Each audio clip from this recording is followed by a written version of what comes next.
نو ما سره په دې مسله کې وران شو چې د حج په دې دوران کې د جمرات چې ویشتې کېږي درې ورځې چې ایام التشریق کې په دې کې د جمرات د زوال نه مخکې ویشته څنګه دي نو زما خپل ځاني زړه په دې مطمئن دی والعلم عند الله چې په دې اخري ورځ د جمرات د زوال نه مخکې ویشتې شي هغه وی نشي ویشتې اوس زه لګیا ما ته ویلي ما په دلایل شروع کړو د پلاني صحابینو ابن عباس او ابن عبدالله بن الزبیر او امام عطا او لګیا او وجه دا چې ما خبرې ختمې کړې ما ته بس بیا صحیح ده بیا وایي زمزم څکه او جهاد مه کوه نو دومره مې وخندل چې دې تشو مې دړ شروع چې ته څه وې لکه جمرات ویشته په حج کې د زوال نه مخکې که وروسته دې د زمزم سره څه کار دی او د دې د جهاد سره څه کار دی وایي زمزم څکه او جهاد مه کوه نو یو نیم سړي لکه ته به بیا ځان ملامته کړې چې ما ته چا ویلي چې ده سره خبرې کوه زموږ یو ملګری لګیا وي ما یو کس سره بحث کو چې دا یا رسول الله ټکې دا ویل نه دي روا پیغمبر وفات شوی دنیا نه تللی وی لګیا زه ورته دلایل پیش کوم سړی داسې ډېر داسې لکه پوهه ښکارېدو وی چې کله ما خبرې ختمې کړې وی ما چې اوس به الله خیر چې دی به څه وي ما ته وی په دې ګاډو شاته یې چې لیکلی په څومره ګاډو وي شاته لیکلی یا رسول الله نو ما خپل تندي لاس رواج و چې لکه غلطي ستا ده چې دا د دلایلو مشین دې سټارټ کړی دی نو ته خو دې مخامخ سړي ته وګوره که نه چې دی په دې مسله پوهه دی او که نه دی پوهه خو جاهله مرکب دی نو جهل په څو قسمه دی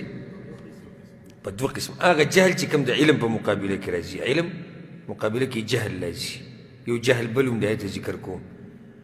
دا جهل په دوه قسمه دی الجهل البسيط او الجهل المركب بیا بلا یو جهل د دغه په مقابله کې راځي د علم په مقابله یعنی انسان خبر نه دی اوس که داسې سړی انکار وکړي د قبر د عذاب نه او د منکر نکیر نه دا خو جدا مسله خبر نه دی نو څنګه تاته ناظم وایي ته انکار مه کوه د دې نه چې یو سړي سره علم نشتی هغه جدا مسله نو دلته د جهل نه مراد هغه زد او عناد دی یعنی د زد او د عناد د لاسه انکار مه کوه اوس په دې باب کې چې کوم ګمراه دي هغوی ته دلایل معلوم دي که نه دي معلوم دي که نه نو هغه جهل خو پکې نشته هغه علم چې ورسره نه وي علم خو ورسره شتي که نه نو دوی کې کوم جهل دی زد او عناد ورسېدی په دې مسلې که نه نو مقصد زما د خبرې دا و چې دا ناظم رحمه الله چې ولا تنکرن جهلا او د جهل د لاسه انکار مه کوه یعنی زد او د عناد د لاسه د کم عقلتیا د لاسه انکار مه کوه د منکر او د نکیر نه او مه د حوض کوثر نه او مه د تلې نه انک تنصحو تا ته به نصیحت کېږي وایي چې نکیرا و منکرا اوس دې له راځو منکر او نکیر له او دې باره کې خبرې کوي 100 منټه پاتې دي او بس که پوره شوه که نه سبا به یې کوو منکر او نکیر نکیرا و منکرا نکیر مخکې کو منکر وروسته کو او من کې مشهوره څنګه ده منکر و نکیر وایو په اصل کې دې کې رد دی په معتزله باندې لکه یو سړی درته پوښ کړي چې منکر نکیر خو موږ ټول منو نو د ناظم رحمه الله امام ابوبکر چا ته وایي چې انکار مه کوه دی معتزله ته وایي انکار مه کوه معتزله څه وایي معتزله دا وایي دا دوه ملایکو نوم نه دی دا منکر او نکیر داسې ملایک نشته چې د هغوی دا نومونه وي ښه نو دا څه دي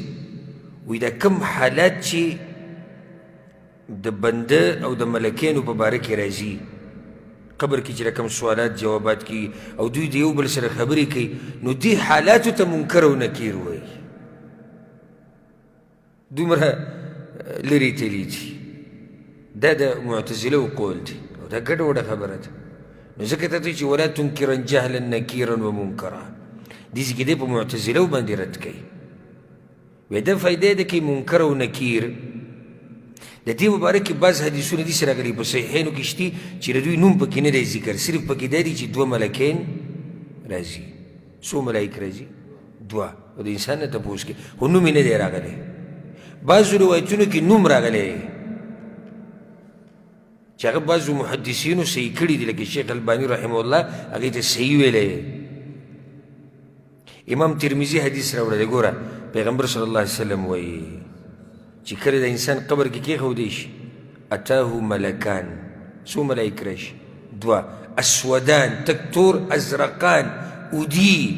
يقال لأحدهما المنكر وللآخر النكير یو ته منکر وي او بل ته نکیر نو نوم یې ثابت شو ولله الحمد ها د منکر نکیر د نوم ثابتولو لپاره نور هم دلایل دي خو اکثر داسې کمزوري دي خو دا دلیل صحیح دی نو ثابته شو چې دوه ملایک راځي او نومونه یې څه دي منکر او نکیر دوی ته منکر او نکیر څه ته وایي منکر او نکیر دا خو په اصل کې د ناشناتوب نه اخیستی شوی دی نو معنی دا ده چې دوی ته منکر او نکیر دا په دې وایي ځکه چې دا مړی چې کوم قبر کې پروت دی د هغه دپاره ناشنا دي ځکه چې د دوی ناشنا صفات دي او شکل یې وایي وراني او غاښونه یې وایي داسې لکه د غوا د ښکرې او اواز یې داسې لکه د اسمان دا ګړزا داسې اواز یې دی نو دا ناشنا دي که اشنا دي ناشنا دي نو ځکه دوی ته څه ویلی کېږي منکر او نکیر بعضو علماو دا ویلي دي وی کم ملایک چې په انسان پسې راځي قبر ته دا دوه قسمه دي وی منکر او نکیر په کافر پسې راځي او په مسلمان پسې چې کم راځي نو مبشر و بشیر و دا قول کمزوری په دې باندې دلیل نشته بعض علما دا وی کم ملایک چې قبر ته راځي په بنده پسې نو د دوی څلور نومونه دي منکر نکیر ناکر او رومان او دا چې کوم روایت کې راغلي دی هغه منګړت دی بعض علما دا وی کم ملایک چې د قبر ته راځي په انسان پسې تپوس هغه درې دي خو دا چې کوم روایت کې راغلي هغه هم سندن کمزوری نو پاتې موږ سره څه شو دوه ملایک راځي دا په صحیح روایتونو کې دي په صحیح بخاري صحیح مسلم کې هم شته او نوم هم ثابت شو دغه امام ترمذي چې کوم روایت راوړی نوم یې څه دی منکر او نکیر بعض دا وایي دي بعضو حدیثونو کې راځي چې دا یو ملک دې تپوس کوي بعضو کې راځي دوه هېڅ خبره نه ده راځي خو دوه که نه که تپوس یو کوي خو راځي څو ملایک دوه ملایک راځي شیخ الاسلام ابن تیمیه رحمه الله وی د قبر د عذاب احادیث او منکر او نکیر په باره کې احادیث فکثیر ډېر زیات حدیثونه راغلي دي بلکې متواتره عن النبي صلی الله علیه وسلم متواتر حدیثونه راغلي دي متواتر حدیثونه دین انکار نه یې پکار دا په مجموع الفتاوی کې شیخ الاسلام ابن تیمیه رحمه الله دا خبره کړې ده د قبر د عذاب نه انکار د قرآن او د حدیث د نصوصو نه انکار دی منکر او نکیر نه انکار د حدیثو نه انکار دی بلکې يثبت الله الذين آمنوا بالقول الثابت في الحياة الدنيا وفي الآخرة بعض علماء دلته دا خبره ذکر کوي چې دې کې اشاره د قبر هغه سوال جواب ته ده چې الله هلته مؤمن ثابت قدمه ساتي الله دا مؤمن ثابت قدم ساتي په دنیا کې او په آخرت کې آخرت کې دغه سوالاتو جواباتو کې دغه جواباتو ورکولو توفیق ولا ورکوي